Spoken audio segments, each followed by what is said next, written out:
Growing your business is tough, but don't worry, we've got you covered. We interview industry experts on how they've solved their most challenging business problems in SaaS or e-commerce.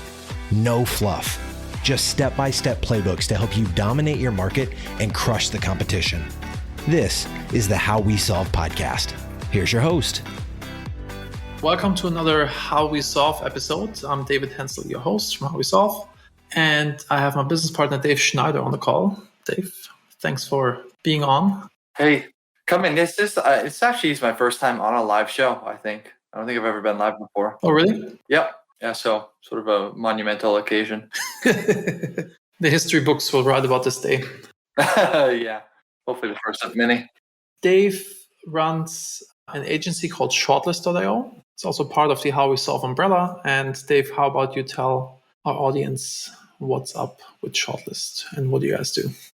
Yeah, Shortlist is primarily a link building agency. So we help companies generate a healthy backlink profile by getting them featured on websites, generally through guest blogging, so contextual links, which helps them rank better in the search engines, generate more traffic, generate more leads is the main goal. But we've also do offer other services as well in like branding, website design and dev and growth, which has always kind of complicated our image as a service, sort of who we are, what we do. And I think that's kind of the topic for this call, the show. Yeah, so this call's about positioning and how we had an awesome positioning with Shortlist and then we lost it and then we found it again, and kind of like the journey of this, kind of going back to the original version of Shortlist, which is the backlink building and SEO service, which is super, super powerful. Like in my entire online career, I always banked on SEO. It's like kind of the gift that keeps on giving. If you rank high, you have to pay constantly for ads. And once you rank up there, not so hard to maintain, but kind of getting up there can be hard. And I had like an entire team at MaxiDN focusing on this. And now with Shortlist, I use it for all of my other businesses. So yeah, it's a very valuable service. And as you mentioned before, now we offer a lot of other things. And the problem was that we kind of lost our way with it and started to water down our positioning, which hurt us in many different ways. And now we just rebranded and relaunched our website. Nice, clean, crisp design from our in-house team. Guys and girls are awesome. But yeah, Dave, if you want to kind of walk us through the process of like the repositioning and kind of like what we cut back or added back in. Yeah, the thing about Shortlist is that it's a couple years old. It's probably like 3-ish or so years old. And it was originally always a link building agency. I had started it actually because I had a software business. I wanted to generate links for myself. So I said, well, why don't I just build a service around what I want and I'll sell it to other people. And essentially I'll build the processes and develop the relationships that I'll be able to get link building myself for free for my software. That's kind of where it came from. And then as we started to kind of generate clients who were interested in link building, we thought, well, we can only sort of take this so far. Clients are going to want other services such as design and dev and growth marketing services and all those types of things. So why don't we start offering those as well? Additionally, I always thought it would be great to have like a full service marketing agency to kind of have all the pieces together. And so that became what Shortlist has been most recently for the last 2 or so years, which was effectively like a marketing agency, for lack of a better word. It just kind of, we offered a lot of different inbound marketing services, a little bit of paid advertising, a variety of different things. And that all seemed all well and good. And the business was growing and we were offering those other services, making money. But in the process of building all those other services, I felt like we started to really lose the identity of the business. We would call ourselves an unagency, which was our attempt to sort of say we're not a marketing agency. But there wasn't anything actually about the business that wasn't a marketing agency. It was a marketing agency, that we weren't doing anything particularly different other than saying that we were different. And it kind of all came to a head recently when we said, well, let's redo the website because we've been running this business for a couple of years and it doesn't really reflect customers and testimonials and case studies and reviews and all these different things that you want to be able to show on a website to build trust and authority. And so we started to go through the website process to redesign. And these questions of kind of like, who are we? How do we want to show the other services? What's the best way to go about it? Started to really kind of, bubble up. And it felt like we would benefit from sort of actually taking away things instead of adding them. And this is sort of where we are now, where we now have shortlist.io. It's a link building service. That's the way we advertise it on the website. We still offer the other services as we always have, but we don't really present them. They're always done kind of like customers ask about them or through conversations and things like that. And I don't want to skip too far ahead into results and things like that, but I will say it's been interesting that a lot of the services that we felt like we had to put on the website, we never generated leads or interest specifically for those services from the website. It was always through referrals and introductions and things like that. So their presence on the website was a little arbitrary, but it was definitely hurting the positioning. So anyway, it's kind of a long-ish story about where we came and where we are, but gives you a little bit of full context on why we did that. Thank you. We also had like one other misstep in terms of positioning. We thought like in terms of kind of like shifting our focus on another audience. I think like also with positioning, kind of like figuring out like who's your target audience. And based on this, kind of like figuring out like what's the real pain point that these people or companies or businesses have, and then kind of like crafting your positioning after this. And especially showed it in our outbound efforts. Like once we kind of figured out that we focus on agencies as a customer a lot because they're like multipliers for us. So an agency that does marketing is a marketing agency, does stuff for the customers. It's a very easy thing to add on our services from Shortlist, and that they then offer it white label to their customers. It's like a nice way to arbitrage, way to provide great value to the customers and also make money in the process. And so kind of like positioning us, having clear positioning helped tremendously especially in the outbound efforts. Yeah, that's a really good point, because everything I was saying about positioning before was really about the service. I was talking about the services and stuff like that. But the other aspect of positioning is who you provide it for. And for, again, the entirety of Shortlist, we almost had no ideal customer profile. It was whoever has the budget to spend on marketing. There were like so many different niches and companies and business models that we were servicing. And so about 8 or so months ago, give or take, we said, well, let's choose one and go with it. Let's be the marketing agency for health and wellness e-commerce companies. And it seemed, like a good idea. We had worked with a couple of companies like that. We like them. We like their values, what they stand for. There's obviously plenty of them. And so we kind of went with that on the website. But then as we started to do outbound specifically towards those companies to actually say, hey, this is who we are. We're here for you. Do you want to, engage in a relationship? We found that a lot of them didn't really have the funds to work with a marketing agency. A lot of solopreneurs, passion project type scenarios kind of came up, and we said, maybe this isn't really like the best niche for us. But it took us 3 to 4 months or so to come to that conclusion. And through that whole period, our outbound really stagnated just because we weren't really targeting the right individuals. Later on, we started to take a look at the customers, because at this point, we're 2+ years into business. We have several hundreds of customers that we kind of analyze and look at. And we find that health and wellness e-commerce sites were not the ones that were the stickiest and with the highest lifetime value and that type of thing. We're actually seeing a lot from, number one was agencies, like other agencies who were white labeling our service, kind of ironically, but that became like a customer avatar that stood out above the rest. And then the other ones were, I can tell you, it wasn't e-commerce businesses. It was more like services.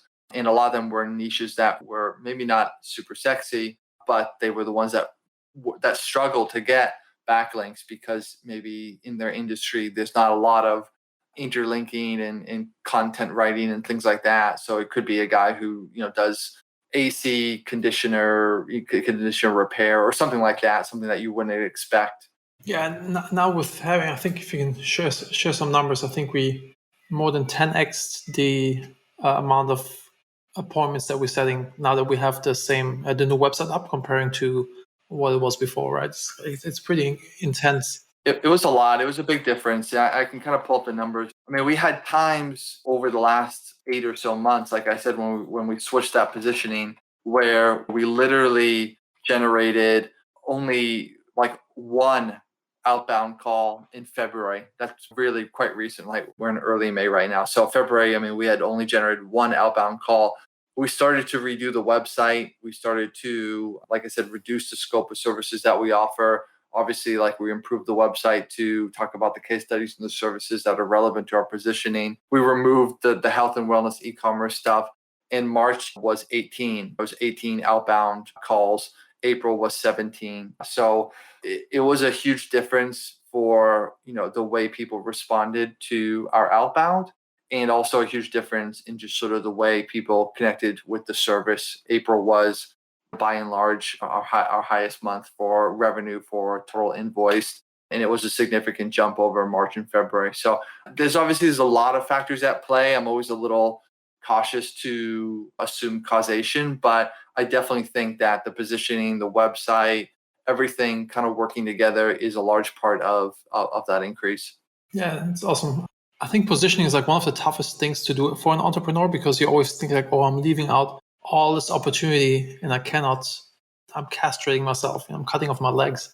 But it's actually quite the opposite. There's so much noise in the market, and if you kind of stand out and kind of like be the right solution. If you have heart problems, you want to go to a heart specialist, and you don't want like, oh, I'm a doctor, I can do this, no problem. Yeah, I always really struggled with. I have struggled with it. Do struggle with it. I always feel, I guess, the FOMO, the fear of missing out. That if we don't show all the other services, that people are going to be like, oh, I guess they don't offer what we want. And it took, I think, a couple things to really kind of like hit me over the head. One of them was, someone actually showed me a link building service the other day that I had never heard of. There are many, I don't know them all, but you would think like the big players and stuff that you would know them. But somebody showed me one the other day I can say they're basically like 10 times the size of Shortlist. And I had never even heard of them. And it just kind of goes to show like, okay, well, if there are people that are in your market you don't even know, and they're 10 times as big as you, there's plenty of room to go. That was one big realization. But then also just getting on the calls with the customers and sort of like just hearing about what really drew them to Shortlist. I'm saying, hey, this is my pain. This is what I'm really looking for. I'm an agency. I really struggle with link building providers. That the quality, the consistency. I feel this is what you guys do best. I read a case study on your blog, and I really kind of love the way you guys presented it. And sort of just feeling that and thinking, okay, this is a small marketing agency in England in a town that I'm not, familiar with. Again, there must be many, many people like this. So it just kind of goes to show that, yeah, as you niche down, there's more space in depth than there is width. Yeah, for sure. And yeah, but it's still kind of, it messes with your head if you kind of like, a lot of FOMO creeps in, but it's just the right way to go. And as we saw, all the other services that we offer, they're not on the website anymore. We still sell them, like even more than before, because kind of like you want to come in, kind of pierce through all the noise that is in the market, and then you kind of, once you have this relationship built with a customer, you can kind of sell them anything, right? Because it's about this initial trust that you build. Pretty much. Yeah, I mean, in the agency space especially, I mean, I think most businesses kind of built on like trust and relationships, but in the agency and the services industry, I think even more so. And a lot of people, yes, they want to work with a specialist, but they also, that even maybe above that is, I want to work with people I've worked with before and who I know do good work. That's sort of your top priority. And it's sort of, you get first crack at these other things, these other services. And then if you say, no, we really don't do that, then they'll say, okay, well, I guess we'll go look elsewhere. And then they'll try to find a specialist. And the other thing is too, I think just when we think about like different services, is my mistake was sort of, okay, well, we do link building. So we sort of check the box on SEO. Let's offer website design and dev. Let's offer some growth marketing to kind of start completing the package. But there honestly are so many other services that are in the SEO space where you don't really need to wreck your positioning, but you can still offer other services. So for us, that might be keyword research, that might be on-site SEO, cleanup and auditing. That might be other types of link building, right? I've seen sites we do Quora, they maybe do directories, they do just other types of link building services. And so you can offer other services, but you don't need to like go all the way over here. You just sort of, you branch out, but you keep under that umbrella. And so again, I think that was a mistake that we made, but luckily we made some changes and we've seen the results for it. Yeah, it's crazy how well it works. Kind of hinting towards we have another How We Solve episode with Chala from Repositioner. Her thing's like hyper niching. I think she calls it hyper niching. Kind of like really, really, really deep, figuring out like what's your target audience, what's the real pain point, and they're kind of like going like, yes, super deep into this. And we have a show with her, another live stream on Tuesday the 11th at 8:30 a.m. PST, 1:30 p.m. UK time. So if you want to come and check this out, it's going to be really good. Yeah, I think it will be a great follow-up because I'm not a positioning expert, obviously. I'm mostly just like a guy who's like made a mistake and then sort of fixed it and is telling that story, which is most often the role I play on podcasts. It's like talking about this is where I screwed up and this is kind of how we fixed it and this is why I got better. But then actually bringing on someone like Chala and going into depth and talking about the pros to cons and how you should approach it and not make the same mistake that I've made. Yeah, actually, with Chala, I have her challenge the positioning of How We Solve and the How We Solve brands. Kind of go through it and destroy us and see kind of what comes up with this. So, gonna be awesome. I want to ask you two other questions. Okay, what can you expect when you start SEO with a new website after 3 months? If you could put like some figures, like how much you have to spend and what kind of results can you expect? Because I guess it's a question that comes up very often. It does, yeah, because I think part of what we said for positioning is really who the service is for. And part of that comes down to like expectations and results. And obviously, we encounter a lot of businesses of different sizes that are interested in link building. And often they're new businesses because they're saying, hey, I'm a new business. I need some backlinks. I know I need these. These are important. And so how should we kind of go about this? And first of all, the first answer that I want to give is just sort of generally what I recommend, which is that I do think that setting aside a budget for SEO for link building is important because we know that generating inbound traffic is kind of that holy grail for marketing and leads.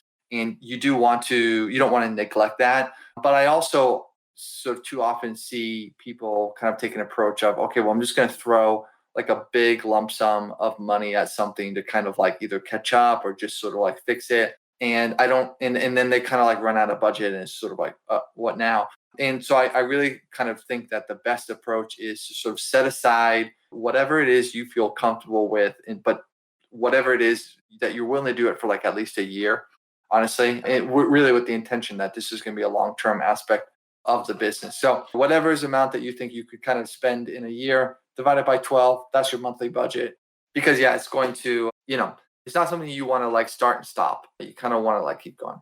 With a new website, to actually answer the question here, in our experience, basically, we recommend that you do what we'll call like a 3-month pilot, and you'll set aside a budget. And again, it varies on the business, but let's say something like $2,000 or something a month is a healthy amount to give something a good shot. With that budget, you might try something like 10 keywords that you're trying to sort of rank for. And you'll be building links to maybe your homepage or some landing pages or blog posts. That's kind of up to you to decide. And then after 3 months, what will happen, or at least what I've seen happen, is that some of those 10 you will start to rank for, and the others you won't. And then you'll also rank for some other keywords that you weren't really planning on. And maybe in total, you could be ranking for 20, 30, or 40, or whatever, 50 plus keywords. And it's going to be sort of a variety. And then that becomes the pool of kind of targets that you kind of want to look for and double down on. Because if you didn't, basically what I'm kind of trying to say is that you kind of go in with a hypothesis of these are the 10 words, give or take, that I want to go for. But Google ultimately is the one that decides which ones you're kind of allowed to rank for. And so you want to kind of go where you have momentum. And so after that 3 months, you can kind of see, okay, these are the keywords I have momentum in. I'm going to kind of double down on those. The ones that I didn't get, obviously that depends on you, but I would sort of recommend kind of putting those off to the side. Maybe they'll come later, maybe they won't, but sort of Google is kind of sending you a signal that for whatever reason, those keywords too competitive or you're not really equipped to get on it. It's not common in my experience to go from completely brand new to page 1 in 3 months. Most of the time, those keywords that you're getting are going to be sprinkled in your 50s, 60s, 70s, 80s, or something like that, which unfortunately doesn't really provide you with a heck of a lot of traffic at that point. But anyone who ever got to page one pretty much had to go through that trajectory. It's kind of like you always start from being like outside of 100, and then all of a sudden like you're 87 and you're on the board, and you do this little dance and you kind of move your way up. So it's a good sign. It's where you are supposed to be. And we have a case study kind of coming out on the website in a couple of weeks where we are going to talk about a brand new website and sort of what we saw from working with them for like 3 to 6 months. I mean, we're still working with them, but it's been, I think, 3 or so months, and just kind of like giving some more quantitative analysis, so to speak, on when they literally ranked for no keywords at the start. They had a budget of around $2,000 or so, like I said, and then this is kind of what happened. But it's basically kind of I summarized it here. Very cool. And it's going to be on the blog on shortlist.io, I guess, right? Yep. So hopefully, fingers crossed, something like 3 to 4 weeks, we'll have a brand new case study that I think will be some really interesting content. You can also sign up for the newsletter on shortlist.io for more, if you're into SEO, if you want to learn. If you're an agency, I think we're going to pump out a bunch of content for agencies as well. Or you can sign up for the newsletter on how we solve. We're going to publish this one there as well. Cool. Another question, that kind of comes up. How long does it take me to rank number one for my keyword? Like, I guess it's like also something that people ask all the time. Yeah, I'm glad we asked them in that order too, because obviously I just talked about like a brand new website, right? And so if you're kind of saying, well, I've already provided a lot of context on that scenario. The other scenario is sort of like, hey, I have a website, I have keywords, I'm ranking for things already, but I'm not saying on number one or page one for those. And I mean, the obvious answer is it depends. It really does. But there is still some guidelines that I think are useful to kind of set expectations. Obviously, the budget, the spending is important. Where you're already ranking is important, and the strength of your website and the difficulty of the keywords. Those are just a few factors that really kind of play into it.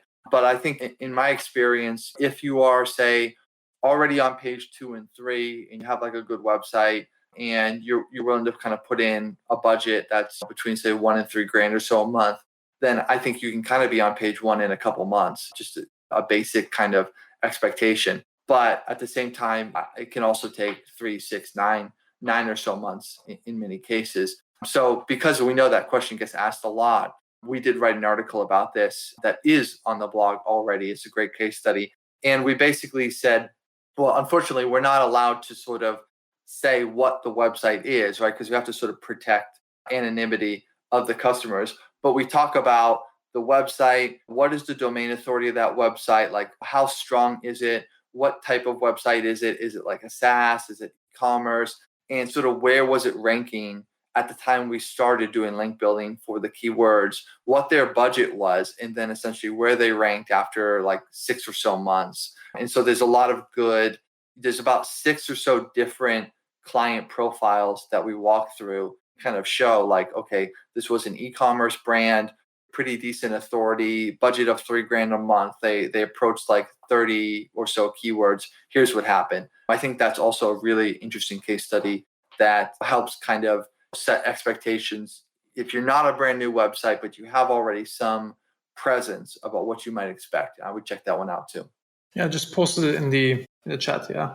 I guess it also heavily depends like how competitive the niche is, right? If you want to rank number one for whatever, like web hosting or... Exactly.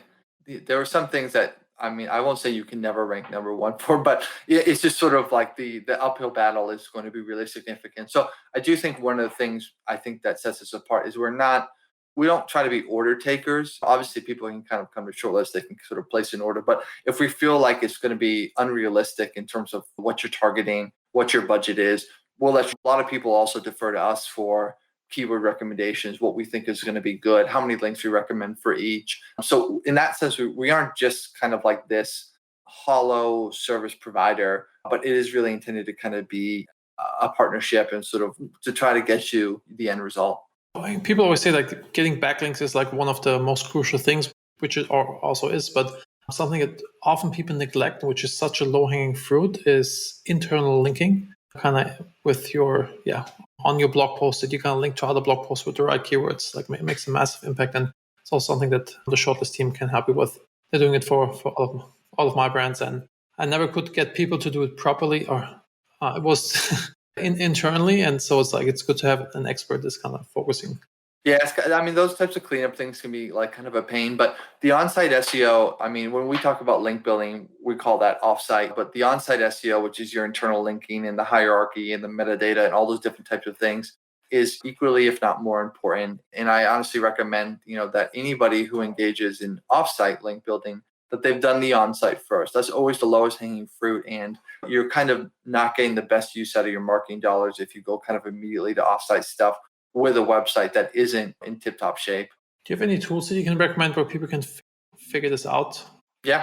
How hard it is to get to number one, or what are your favorite tools? The two that we use extensively for us is SEMrush and Ahrefs. And to be honest, you could probably go with one or the other. It's not likely that you need both unless you're maybe doing like heavy duty SEO. But they both they're very powerful. For number one, they both have kind of internal auditors. So you can kind of run a website and it will tell you the on-site work that should be done. It will give you a prioritization. Is it what we'll call like an error, a warning, or a notice? And just give you an overall score and a list of to-dos. And I think that's super useful. It can be sometimes a little technical, and sometimes it does help to have somebody who is experienced in the space to help interpret the results, because it is a tool and it does require like a human to run it. But I think from an on-site perspective, though, that works really nice. We use that all the time. Ahrefs has also sort of I hate to say a backlink estimator, but they will basically take, if you search for a keyword, they will give you their opinion on how difficult it is. And they will also tell you how many backlinks they think it will take to get to page one, based on essentially the competition that is ranking in page one and how many backlinks they have. But that really is very much kind of like a ballpark figure, because as we've seen, and as I talked about with the case study, it really depends on where you're coming from and sort of, are you already a really strong website or are you brand new? There's no one size fits all answer to that question, but at least to set, again, some sort of expectations, because there's a big difference between, say, 8 and 80 backlinks. It's a nice tool for that. Cool. Yeah. In case you don't want the headache, you can always just reach out to Dave at shortlist.io or go on the website and get a free consultation, and we can kind of give you an estimation on how hard it will be, what we think it will cost, and how long it will take to rank where you want to rank. Yeah, happy to take calls all the time. Cool. All right. Wrapping up, anything else you want to share? No, I hope that was useful for everybody. Talk a little bit about branding repositioning, but then also some SEO fundamentals, and then definitely tune in for the next episode for continuing this conversation. Awesome. Dave, thanks for being on. Thank you, David. Is your sales team spending too much time researching leads and accounts? We take over all the labor-intensive sales development tasks so your team can focus on building relationships and closing more deals. We don't just build lists. We take a strategic, research-based approach to find your team qualified leads every day. Ready to start? Schedule your free consultation at taskdrive.com. That's taskdrive.com. Thanks for listening to the How We Solve podcast. Dominate your market and crush the competition with our step-by-step playbooks. Subscribe right now in your favorite podcast player or visit howwesolve.com.